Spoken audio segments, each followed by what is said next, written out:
scrutinizes legislation, challenges executive overreach, mobilizes the opposition, and articulates the concerns of the people who did not vote the ruling party into power. And in this country, viewers, the NDA got about 45% of the vote. So 55% of the population did not vote for the NDA. So as the leader of the opposition, you are their voice. If the Prime Minister is accountable for governance, the leader of opposition is accountable for holding power to account. Take that out, and parliamentary democracy loses one of its two legs. Which brings us now, viewers, to Rahul Gandhi. The Congress scion, as you all know, is the leader of the opposition in the Lok Sabha, in the People's House. And today, when Amit Shah was ripping into the opposition for raking up vote chori, instead of standing their ground and challenging his point of view or his arguments, which would have forced him to clarify, Rahul Gandhi led the opposition. And I'm going to show you those pictures, viewers. There he is exiting the house. He led the opposition to walk out of the house, leaving Amit Shah to claim victory and leaving the public, you, none the wiser. Imagine, viewers, had they stood their ground and they had challenged Amit Shah. Amit Shah, in fact, said, then puncture my speech. If you feel that I have misled the nation, tell me, and I will then come back to you. I will sit here the whole night if it takes. But I will respond to each one of your counter arguments. But viewers, what did the leader of the opposition do? Instead of taking the challenge, he walks out. But the cop-out by the leader of the opposition is compounded by the news that that is Rahul Gandhi, has also now decided to take a mid-session break. In an already truncated session, the leader of opposition is not going to be in the House in the last week before the House adjourns. So next week, viewers, no leader of opposition. Viewers, where is he going to be? He is visiting Germany, if you please. Yes, he's set to visit Germany, Berlin, from December 15th to the 20th. Rahul Gandhi is slated to meet, according to the Congress, German government ministers. He's going to engage with Indian diaspora in Berlin on December 13th. He's going to hold a dialogue on India's global role and bilateral ties. He's going to have discussions on NRI issues and Congress strengthening. Viewers, you're going to Berlin to talk about how to strengthen the Congress party? All you need to do is to pick up one of your colleagues' reports, which you have buried, Mr. Rahul Gandhi, read it, absorb it, implement it. Rahul Gandhi is also going to interact with European IOC presidents. Viewers, as leader of opposition, the 18th Lok Sabha, Rahul Gandhi's attendance, participation and leadership inside the House are not optional extras. They are the job. They are a duty. And that's exactly what the BJP began saying before the Congress began to control the damage. So viewers, the BJP came out and started calling Rahul Gandhi leader of Paryatan or leader of tourism, leader of propaganda, because they said that, look, Amit Shah demolished his vote chori claims, and Rahul Gandhi, instead of confronting Amit Shah, fled the house and now is in fact going to flee the country. Viewers, Congress MPs, however, have defended Rahul, saying Rahul always raises important issues in Parliament too. Rahul visits foreign countries upon their invitation. MEA knows this. Rahul's global outreach helps India's international engagement. Government is only focusing on Rahul ignoring the nation's problems. Viewers, Rahul Gandhi himself initiated this debate on the SIR. Even during the debate over the last 2 days, he came and went from the house. In fact, all of yesterday, he only showed up to give his speech and then left. Even today, viewers, he only came in when Amit Shah began speaking, and that too, almost a third into Amit Shah's speech, made an intervention, and then, viewers, led the opposition benches out. Priyanka Gandhi Vadra, his sister, she said Modi ji spends almost half his working time outside the country. Why are they raising questions on the leader of the opposition traveling? The Congress may be drawing an equivalence, but the Prime Minister travels on official business, viewers. Rahul's breaks are mostly for personal reasons and party work. As you just saw, the Congress itself is talking about it. And sometimes, bizarrely, also at the expense of the party. And I'll tell you how, viewers. In 2025, he plans a trip to Latin and South America, which coincides with the Bihar election campaign. For 2 months, he was almost out, viewers, of the election campaign. The RJD, his ally, was looking over his shoulder saying, "Where is Rahul Gandhi, my ally?" That's why I said, sometimes at the expense of his own party, he travels.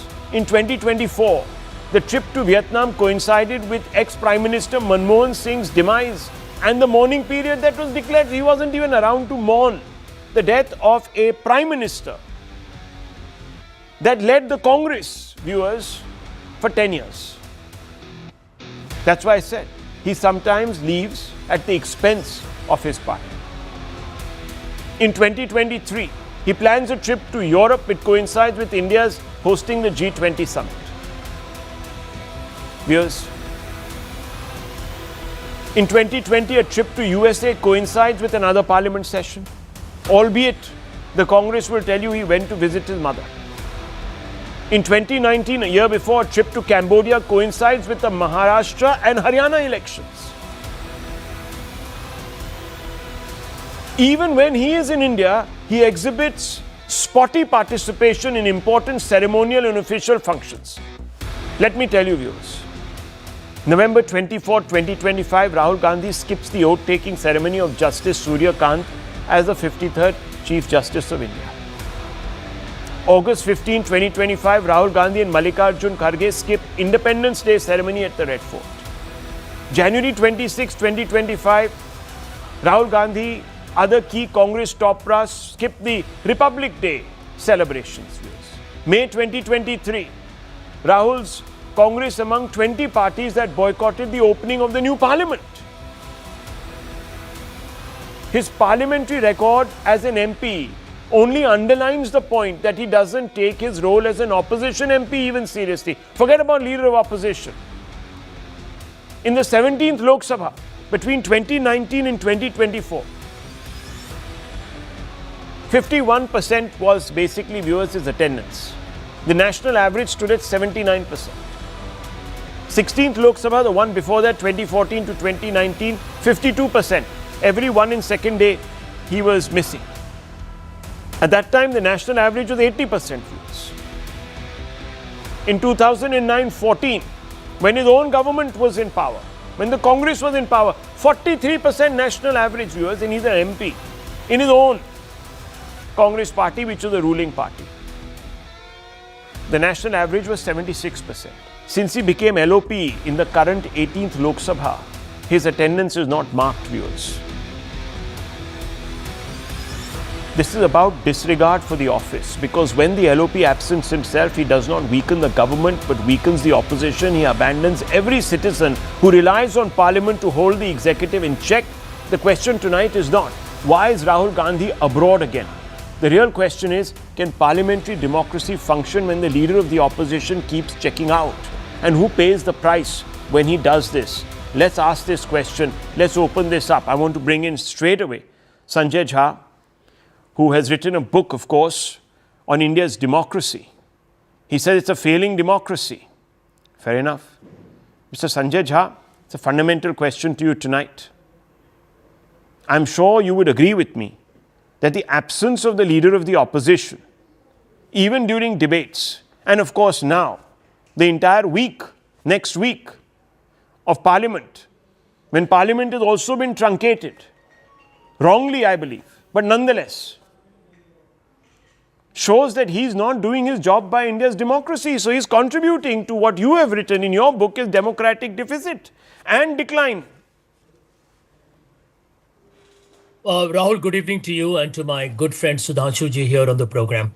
Let me straight away jump into the questions that you have raised. It's a long introductory diatribe. I would like to use the word diatribe, but end of day, that's your prerogative. Let me address all the questions that you have raised. Point number one, Rahul Gandhi going abroad, frankly speaking, doesn't deserve to be the national headline. I'll tell you what the headline should be. How did the Luthra brothers, responsible for the death of 25 people in a Goa club, manage to get such a interesting signal that they took an Indigo flight that actually was on time and left at 5:30 in the morning, when just 5.5 hours ago, there were people who were dying in that club in Goa. It's something, you have a BJP government in Goa. Sudhanshuji is based in Delhi. It's a double engine sarkar. I think Sudhanshuji needs to explain to the people of India as to who gave the tip off to the Luthra brothers to go to Thailand. 25 people died. Rahul Gandhi hasn't killed anybody, right? Number one. Number two, this government has blood on its hands, by the way. Point number two, Rahul Gandhi did what I think any leader of opposition should do. He's highlighted before the people of India the three fundamental issues that have corrupted India's electoral system. One is the selection of the commissioners, where now Amit Shah and Mr. Modi ji select. Rahul Gandhi is a minority. The Chief Justice of the Supreme Court of India has been happily sidelined. Point number two, the destruction of the CCTV footage. The EC says we don't have storage capacity. For a country that is talking about digital India, that Mr. Modi boasts of a 4 trillion economy, which still isn't, by the way, as I talk, you can't store electoral data to ensure that all the votes have gone in the right place. And if somebody has any questions, they can be addressed. And why are they trying to ring fence the chief election commissioner, which they have chosen, from any legal proceedings? These are the fundamental issues Rahul Gandhi has put on the floor of the parliament. Let me tell you one thing about Mr. Shah. I'm sure Sudhanshuji is a very decent man. He and I contest very often on TV. I have a lot of respect for him. And he will, obviously, he will answer it in the best way he can. But I have seen on social media, Rahul, and this should disturb you. I'm sure it disturbs Sudhanshuji, who's a very intellectual person, that Mr. Shah today, in his enthusiasm to attack Rahul Gandhi, used a very pejorative and disparaging word, which I'm assuming will be expunged from the record of Parliament. This is for the record, not the way the Home Minister of this country should conduct himself publicly. He owes an apology not to the fellow parliamentarians, but also to the people of this country. Point number four, Mr. Modi, for the record, and I got this data from the Congress party, Mr. Modi has been abroad 84% of the time when the parliament session has been on. Can you imagine that? This is the Prime Minister. Rahul Gandhi is a shadow Prime Minister as leader of opposition. You can question him. You have every right to question him. I'm not denying. For the record, he's not on a holiday. He's on official work. He's gone to address the Indian Overseas Congress, which is the NRI diaspora that Mr. Modi loves a lot. Since Mr. Modi has gone to the NRI diaspora and said, we were ashamed to call ourselves Indians once upon a time until 2014, Rahul Gandhi has got every right to go to Germany and tell people, you were never ashamed. But you may be ashamed now today. So let's very quickly, viewers, before I bring in the BJP, just put some things into perspective. Sure. Mr. Jha says that he's gone on official work. Yes, Congress party's official work. He's not gone on national service. It's Congress party's official work, viewers. He's promoting the Congress party's interests. It's got nothing to do with you or me. Number two, viewers, yes, Rahul Gandhi raised 3 questions. Amit Shah answered all 3 pointedly, saying 1, 2, 3. Rahul Gandhi could have second-guessed him, but guess what, viewers? As you can see to the left, to the right of your screens, Rahul Gandhi leaves the house, leaves the floor open for Mr. Shah to come out and claim victory.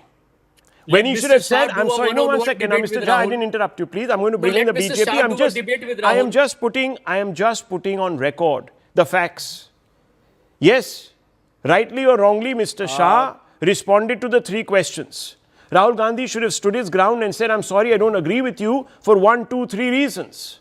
Can you now clarify, Mr. Shah? Mr. Shah was saying, I'm ready to stay the whole night if you want. After my speech, you can pick all the holes. But Rahul Gandhi walks out. Clearly, viewers, he didn't have a response. Is that the... I'm not saying that that is the reason. I don't know what the reason is.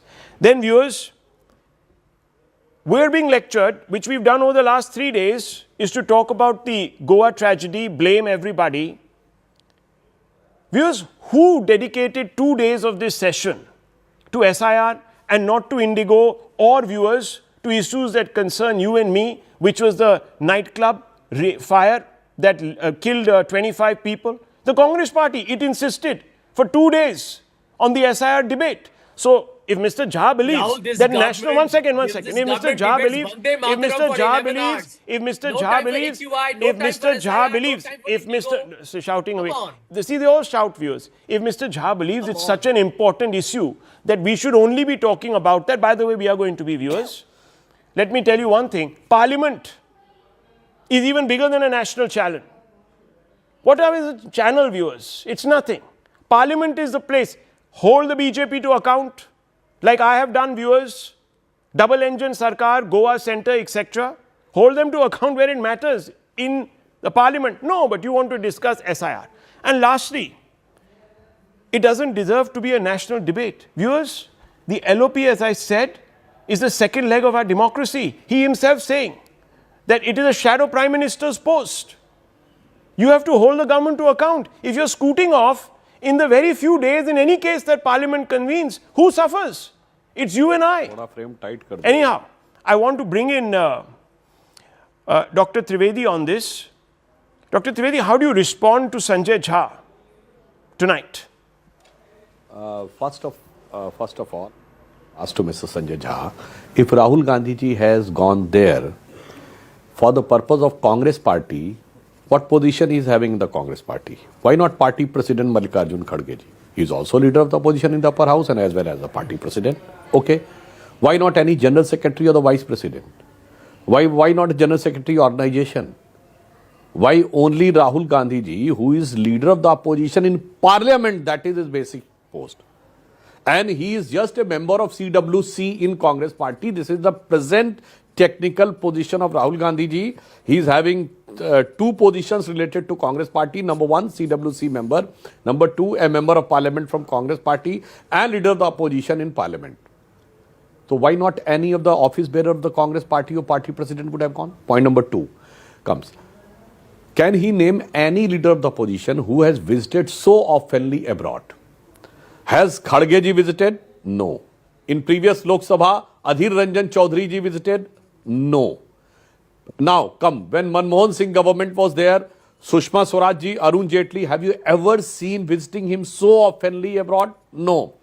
During Vajpayee government, Manmohan Singh ji was leader of opposition in the upper house, or Sonia Gandhi ji was in the Lok Sabha.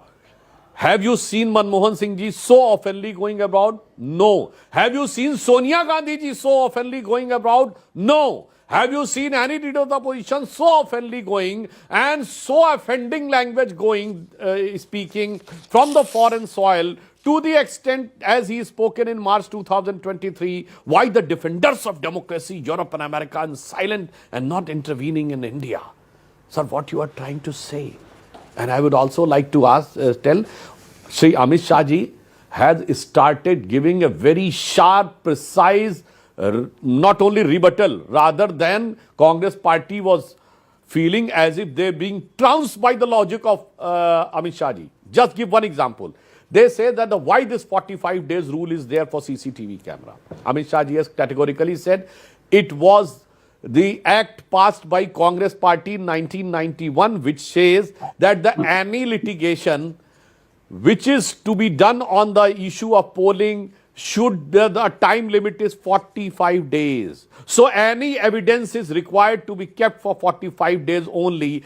At that time CCTV was not there and CCTV comes under here. Second thing, they said CCTV is not a constitutional authority, a constitutional mechanism. It is the internal process. And third thing, Sanjay Jha ji, in Bihar still you are in the limit of 45 days. Why you are not asking the CCTV footage? Why? And fourth point, Sir, forget about CCTV footage. Your people claim that after 6 p.m. so much of long queues were there and people were voting. There is a prohibition in doing photography or videography inside polling booth, but there is no prohibition doing this thing at the street.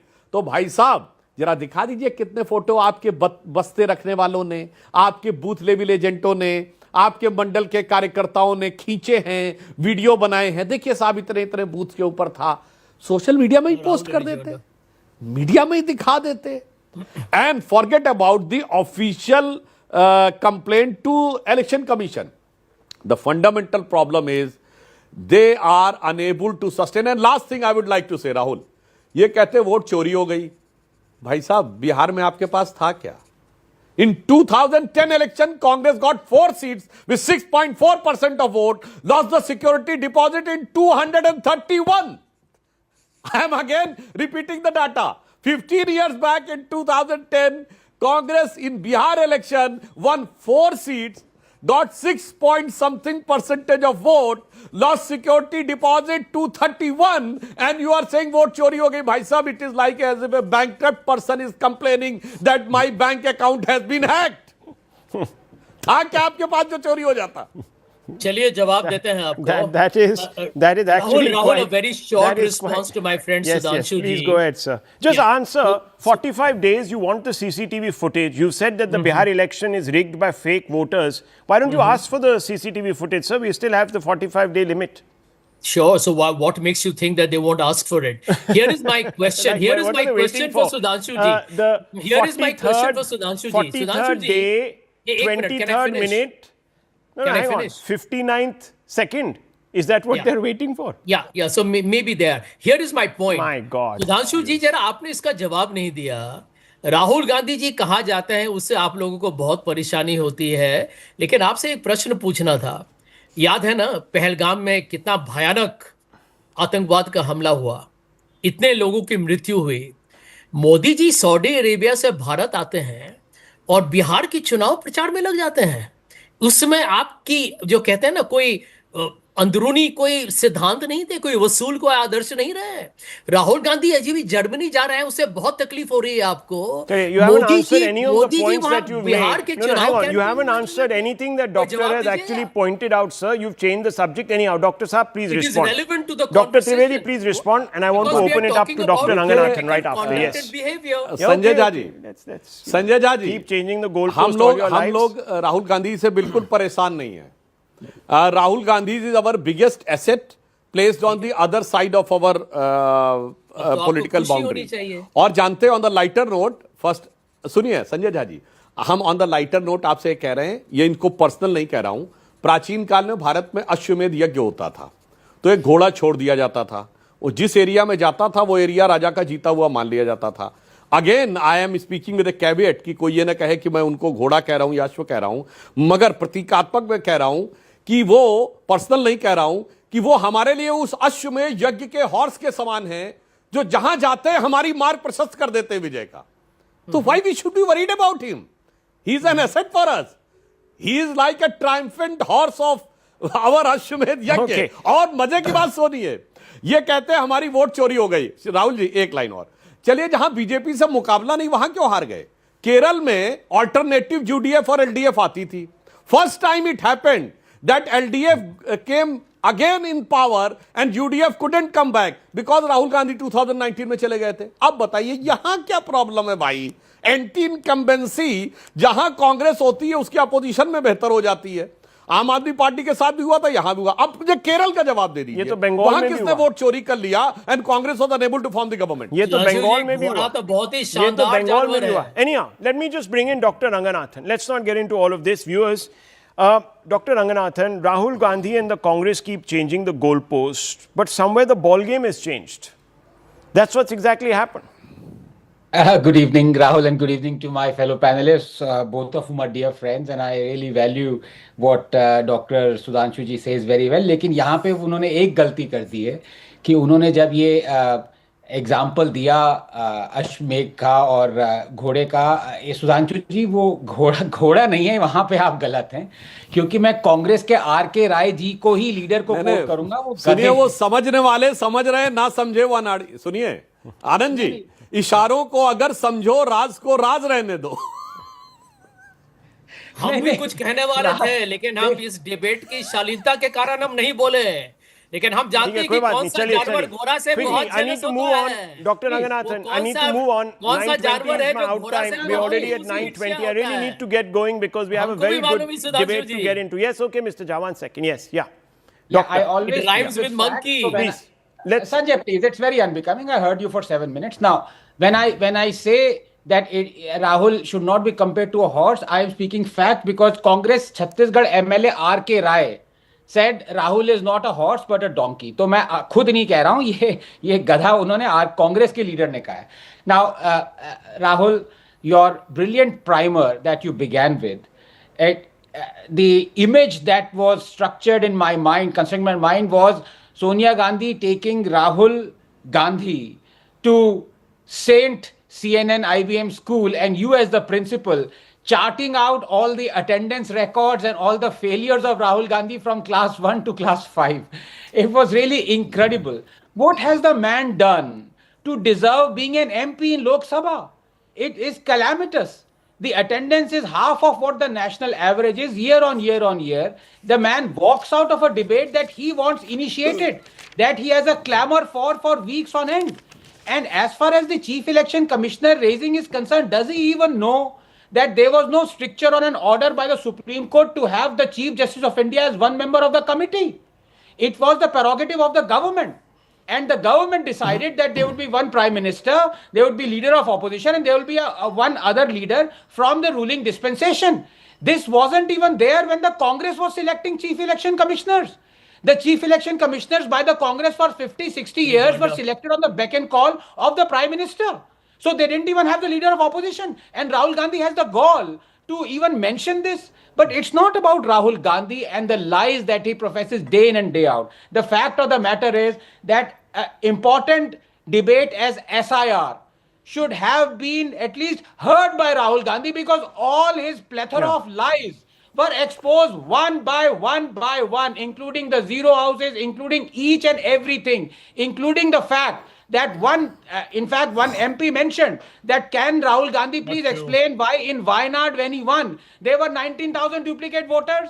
Was the election commission and the chief election commissioner actually favoring him to win? All these questions have never been asked of Rahul Gandhi, because it's the Gandhi media that actually circles around him. Well, viewers, I need to move on. But I think we've pretty much settled this debate. I just hope that Rahul Gandhi, when he goes out abroad, cleanses his mind, comes back from Germany after having sipped the Kool-Aid, and basically let go of this SIR business, because it's not going anywhere. If he really had points to punch holes into the government's narrative, he would have stood his ground and done it, but he ran away, viewers, tail between his legs, unfortunately, and took the opposition with him. And that is actually a very sad reflection on our democracy. I want to move on, viewers, because let's talk about something that really is beginning to count and matter. The world's big tech is betting $67 billion and counting on India. You must have heard of the phrase, put your money where your mouth is. It means simply show by actions and not just words that you support or believe in something. For long, the world's top CEOs have expressed confidence in India's growth prospects and story, but never quite bet on India by putting down money. But that's changing, and fast. Unlike any time in its history, India is now being scoped out by Amazon, Microsoft, and Google, who have in the past few weeks made India their biggest, I'm underlining this word, biggest digital investment destination outside the United States. What are we talking about, viewers? $35 billion investment from Amazon, 17.5 billion investment from Google, 15 billion for an AI hub by Google and of course Microsoft. And while betting their futures on India, this is what some of the titans had to say. Satya Nadella has come out and said, had an inspiring conversation on India's AI opportunity. Microsoft is committing 17.5 billion for India's AI first future. And that's when he met the Prime Minister. Lip-Bu Tan, Intel CEO, said, had a discussion on tremendous potential for India, committed to support India's semiconductor mission. Ravi Kumar, Cognizant CEO, discussion on accelerating AI adoption and advancing education. We plan to expand into emerging cities for equitable growth. The list is long, viewers. What explains this shift? Here are some reasons. Perhaps this record and unprecedented investment push is because, and let's put out those graphics, let's fire them on this. Viewers, those are the reasons. The reasons are there. What's driving this gold rush? Perhaps this record and unprecedented investment push is because India is adding more new internet users than any other country. A vast young English-speaking workforce continues to anchor global engineering teams. A rapidly rising digital middle class is shopping, streaming, and paying online. Indian companies, from tiny retailers to the largest banks, are moving their operations to the cloud at record speed. For big tech, this expanding digital consumer and enterprise market is too large to ignore. But some experts believe that the real story lies beyond consumer growth. The global race for AI has unleashed an unprecedented need for computing power. India, it is being said, offers the right mix of scale, land availability, electricity cost, and policy stability to build hyper-scale data centers. Experts believe that even what once looked like a regulatory hurdle, such as data localization clauses, now works in India's favor. If tech giants must store and process Indian data inside the country, they prefer to build that infrastructure themselves. And once built, viewers, these data centers become profitable regional hubs serving South Asia, the Middle East, and Africa. But above and beyond, does it also have something to do with governance? It's hard to sometimes see the obvious, especially when the air quality is poor, the rivers are unclean, and when lakhs of air passengers were abandoned to their fate. But for companies making multi-billion-dollar, multi-decade commitments, India's democracy and relative policy predictably carry enormous weight. In the global environment of crackdown, censorship, and regulatory uncertainty, India represents stability and an open democracy. And these are also strategic assets. Perhaps the most underestimated factor, though, is India's diversity.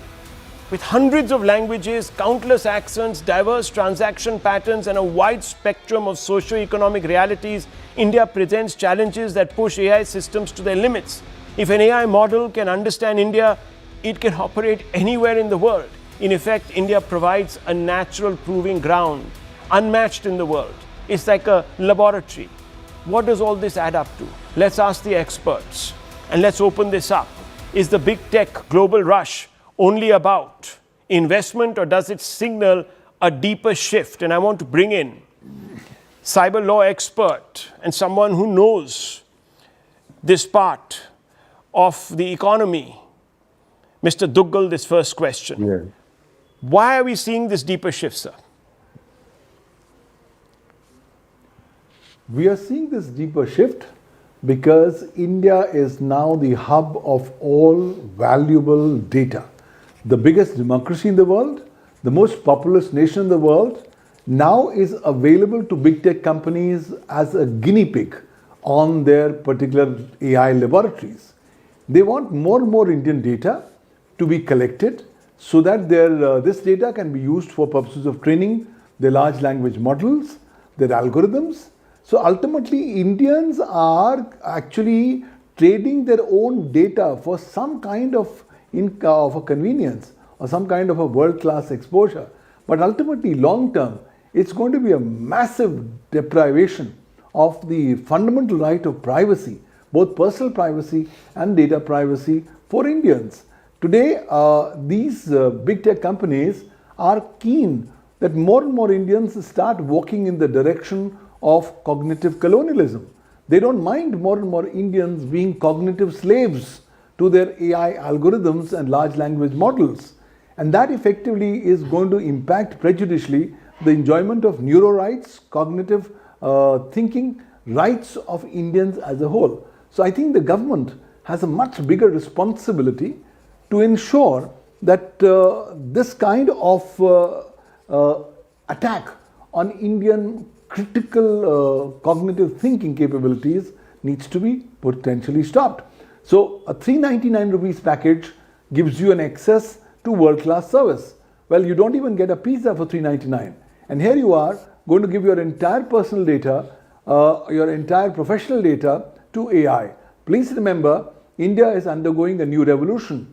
I call it the Great Indian Data Vomiting Revolution, where Indians are in any case vomiting data about their personal, professional, social lives on the internet.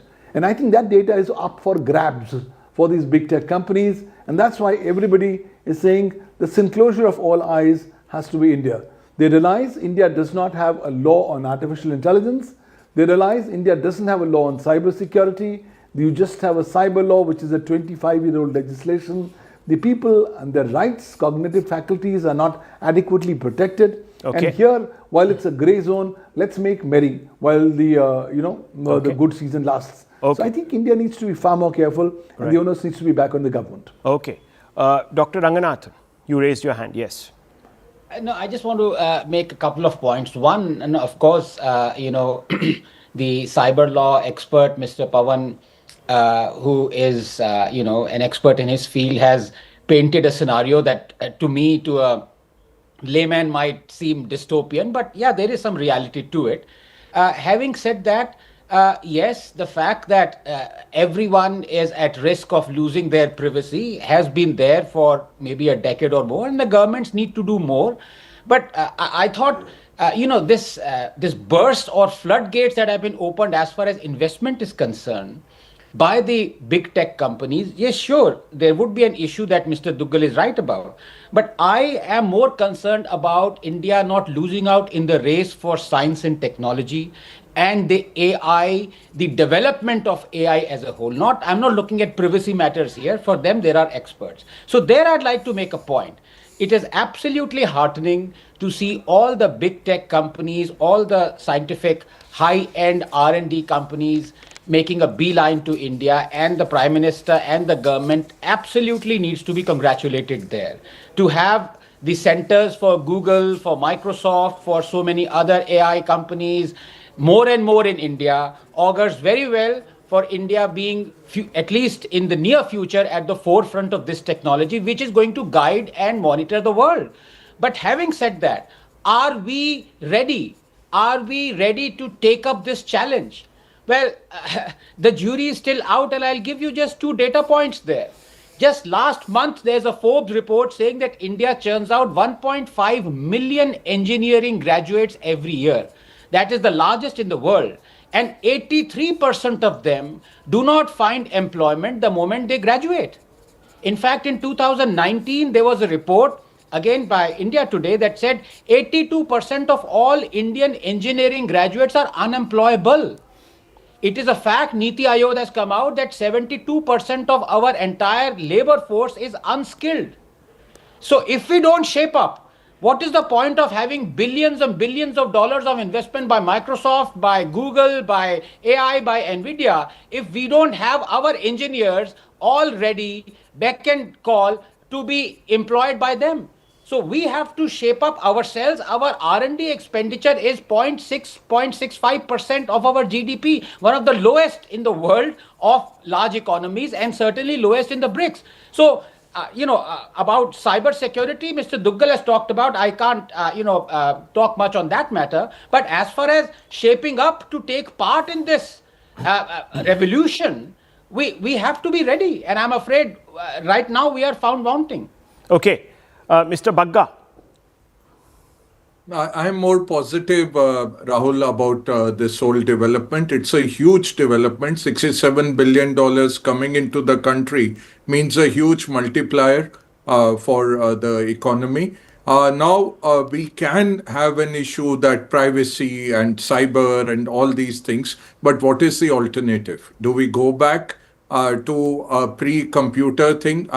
Hearing Mr. Duggal, I was taken back to the 90s when in Citibank we were introducing the first computers and the first email, and the unions, negotiated with us for weeks on end saying there'll be job losses. What's happened in banking actually? You have expanded banking. You have 750 million Indians sitting with bank accounts. So, you can look at progress in a very dystopian manner, what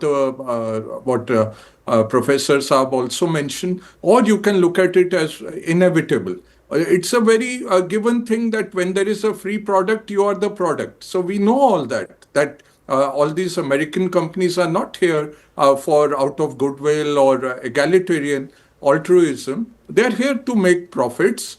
Yes, you do lose some privacy, but what is the option? You need to create jobs. You need to create a labor force which is linked into the global supply chain. You need to bring down costs of doing production. You have to enhance productivity.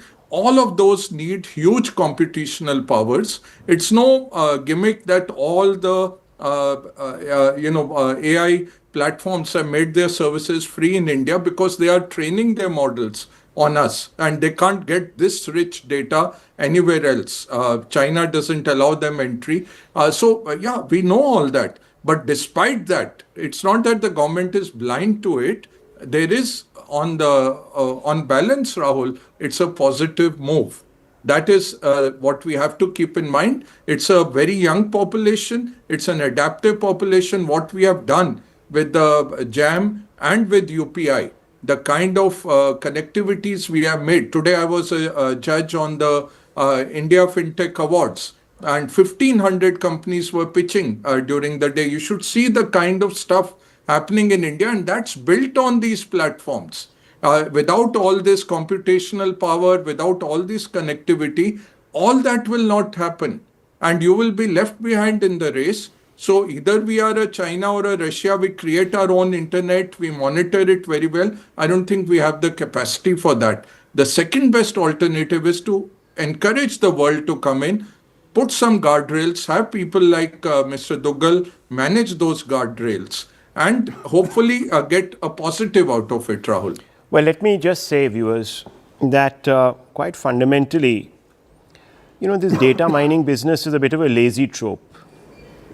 Google doesn't need India to mine data. It already sits on petabytes. I don't know if there's a word like that. Petabytes of behavioral data from 3 billion plus global users, viewers.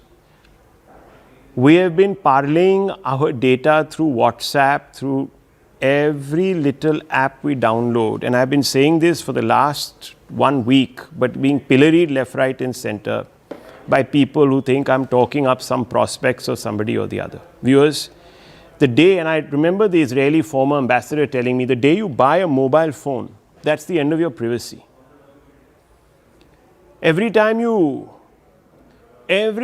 viewers, even on Spotify, if you type in what song you want at the end of the year, they tell you how your biological age is, what your musical age is, what your profile is, what your psychography is, and so on and so forth. How is that all that happening?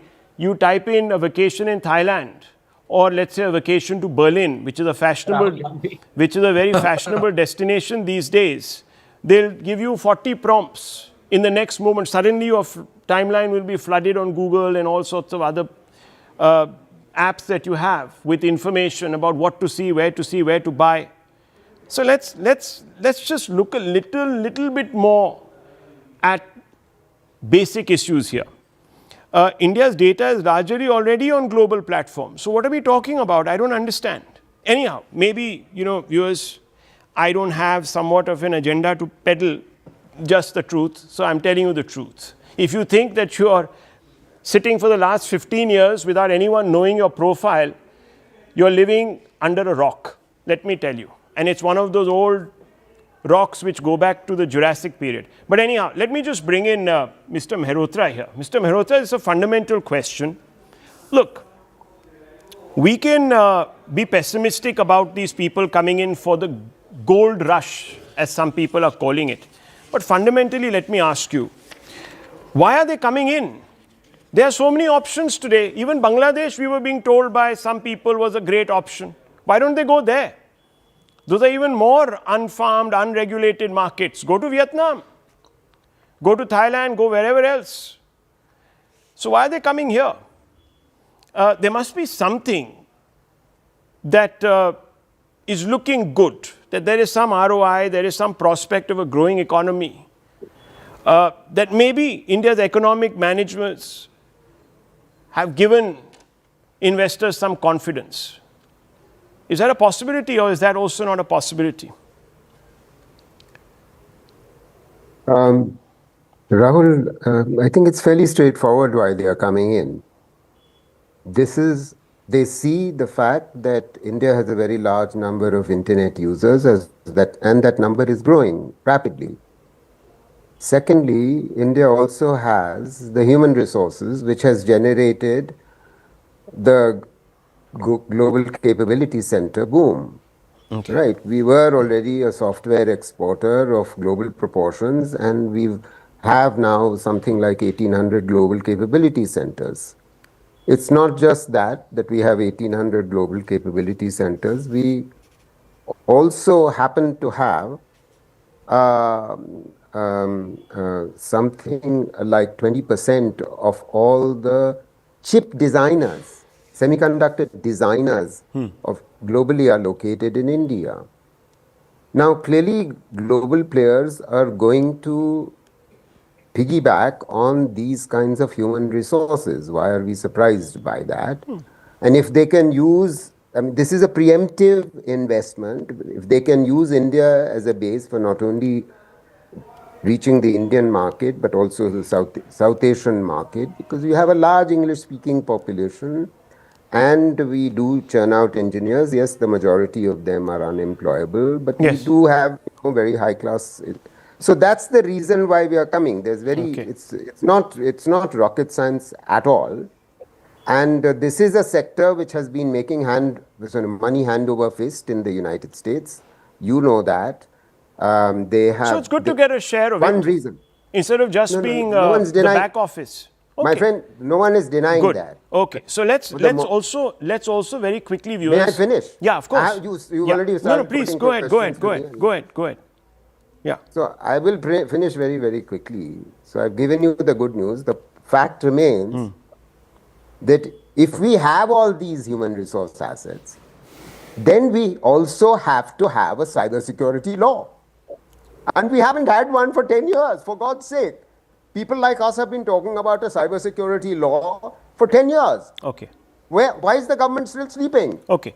Well, is it that difficult to prepare a cybersecurity law? But I think we're conflating two issues here. Yes, of course there should be a cybersecurity law. No, one second, Mr. Mehrotra. We are here on the point. Look, if it is only about data theft and data, please. Don't understand. Don't shout at me. I am only. No, because listen. Don't shout at me, sir. I haven't finished. Have I invited somebody to shout at me? No. Please don't shout at me. Explain to me. But I just want to make one small point. I need to also move on, viewers. The fact is, if data mining were the motive, sole motive, as some people are suggesting here, why are you building capital expenditure?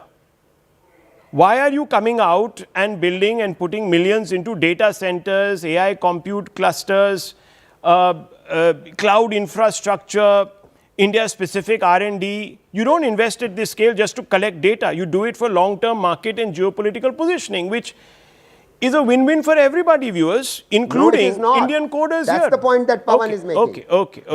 Okay. Also, viewers, let's not forget that we have data localization laws. It's not as if we have nothing. We have very stringent data localization laws. And India's data, as you know, viewers, is protected behind a number of other acts also. It's not just, and we can have that debate. But anyhow, viewers, we're looking really at big investment and a bit of a confidence boost here. We can go into data protection, cyber law and all of that. That wasn't the point of this debate, really. Anyhow, we've established... Not unconnected. Okay, not unconnected. Fair enough. Okay, viewers, let's move on now, because there is something that I have to talk about, which is very, very important. The legendary author, the man on your screens, lost his eye, was stabbed in his abdomen by a crazed Islamist radical who wanted revenge. For what? For an act of scholarship, the satanic verses that enraged Muslim conservatives and earned Salman Rushdie, a fatwa 40 years earlier, and one that forced him into exile and frankly into living a life where he was always running from his own ideas and from the shadow of intolerance cast by Islamists across his life. But instead of crusading against Islamist extremism and emerging an advocate for Islam after surviving the attack, Rushdie appears to be appeasing the Islamist mob. In an interview to Bloomberg, Rushdie astounded by expressing concern about alleged rising Hindutva extremism in India and saffron iconoclasm that is supposedly rewriting history to edit out Muslims. These are his words. I have lots of friends in India. Everybody is extremely concerned. There seems to be a desire to rewrite the history of the country, essentially to say Hindus are good, Muslims are bad. The thing V.S. Naipaul once called a wounded civilization, the idea that India is a Hindu civilization wounded by the arrival of Muslims, that project has a lot of energy behind it. Let's open this up. Let's go straight across to Kanchan Gupta, who joins us at this hour. Dr. Ranganathan is also there with us. Viewers, perhaps Rushdie, let's go across to Dr. Ranganathan. Perhaps, Rushdie has pivoted to attack advocates of Hindutva because he knows that at least they won't come after him shouting STJ slogans and brandishing a cleaver in God's name. Rushdie's decision to scapegoat Hindutva is also an act of irresponsibility and intellectual hypocrisy. Dr. Ranganathan, India has just emerged from a war with Pakistan, sparked by genocidal Islamist revanchism of General Munir, not to mention a suicide attack near the Red Fort in Delhi in the name of God and jihad. His reputation would have only been enhanced had, to be very honest, if he had been honest to himself and his audience by calling out the real danger to civilization, that is political Islam and its adherents. Kanchan Gupta is here with us also. Kanchan Gupta, you being somebody in the INB ministry would be a bit concerned that Mr. Rushdie is talking about the rise of Hindutva communalism in this country, and a man of his stature taking this message out to the world must be, at some levels, upsetting.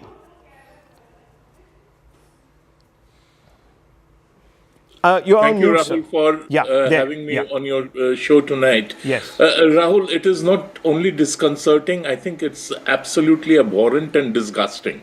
Here is a man who wrote his book, The Satanic Verses, was published in 1988, sometime in September 1988. And within a fortnight of its publication, Rajiv Gandhi prescribed the import of the book. For all practical purposes, it was banned.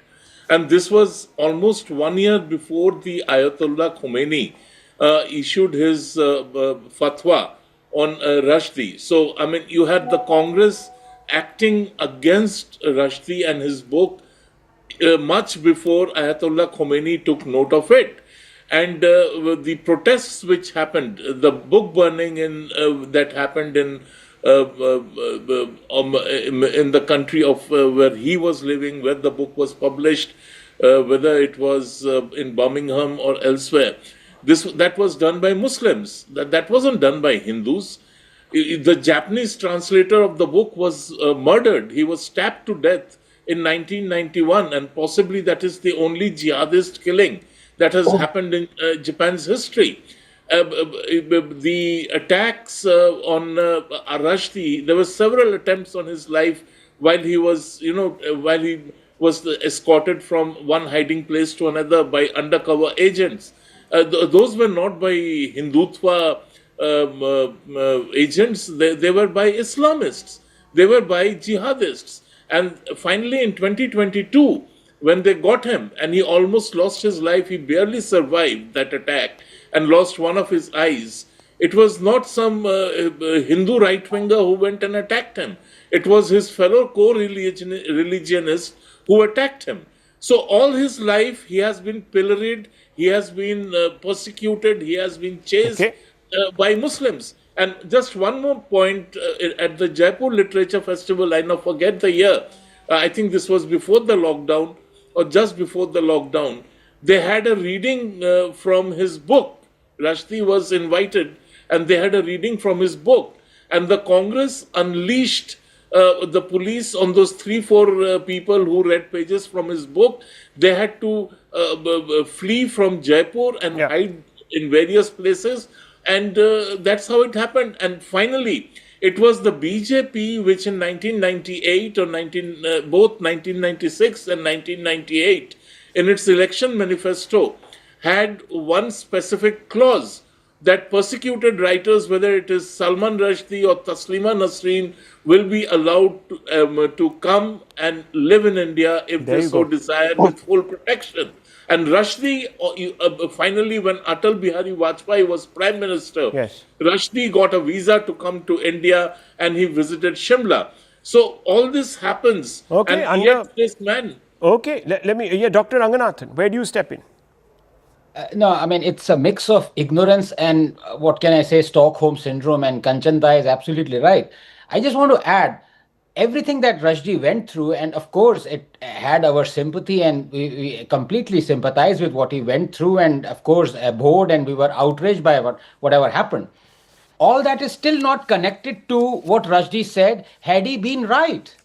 Now, this is the point that one needs to make. He is so abysmally wrong on all fronts that what he went through doesn't come into it. I mean, the two things are not except to make a point which is ironical, that this same guy who has been chased for 40 years by jihadists is now blaming not them but somebody else. But very quickly, he's never liked Naipaul. He's always been irritated by Naipaul because Naipaul, flippantly said that the fatwa on Rushdie was an extreme form of literary criticism. And, but what Naipaul said was absolutely right. India is a wounded civilization. It was wounded by the Muslim invaders and it is a Hindu civilization. He is irritated by the truth that Naipaul said. And finally, the point on the day Rushdie says this, Karnataka brings out the most draconian, diabolical, evil hate speech bill that purports to basically arrest anybody who says anything that the government thinks wrong. And why shouldn't the history expose the charlatans like the left who perpetrated a Mari Japi massacre that murdered 10,000 Well, I mean, Vivek... why shouldn't the left be pilloried Vivek for banning books Srivastava like is here. Gita? He's silent about the Karnataka bill. Vivek Srivastava, cat got your tongue, silent about the bill. Tell me. Are you with the bill or against the bill? No. Against the bill or with the bill? Okay, I don't have the time. I request the viewers to rewind this debate and listen to what these both gentlemen said. They are actually endorsing what Naipaul, what Salman Rushdie has said. That all the Hindus are good. Okay. And all I don't want to listen to this absolute reductive nonsense, viewers. I mean, none of them have said that. They've only pointed out the hypocrisy in Rushdie's words. I leave it at this, viewers. The Vantage coming up with Palki Sharma.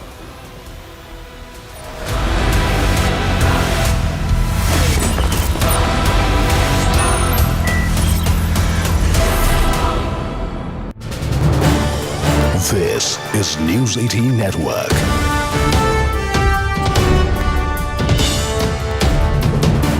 India's largest news network. If you're genuinely concerned about the health of India's democracy, you will pay attention tonight. The leader of the opposition is not a tourist post. It's a constitutional responsibility. In a parliamentary democracy, the LOP is the counterweight to the government. The leader of the opposition, or LOP, scrutinizes legislation, challenges executive overreach, mobilizes the opposition, and articulates the concerns of the people who did not vote the ruling party into power. And in this country, viewers, the NDA got about 45% of the vote. So 55% of the population did not vote for the NDA. So as the leader of the opposition, you are their voice. If the Prime Minister is accountable for governance, the leader of opposition is accountable for holding power to account. Take that out, and parliamentary democracy loses one of its two legs. Which brings us now, viewers, to Rahul Gandhi.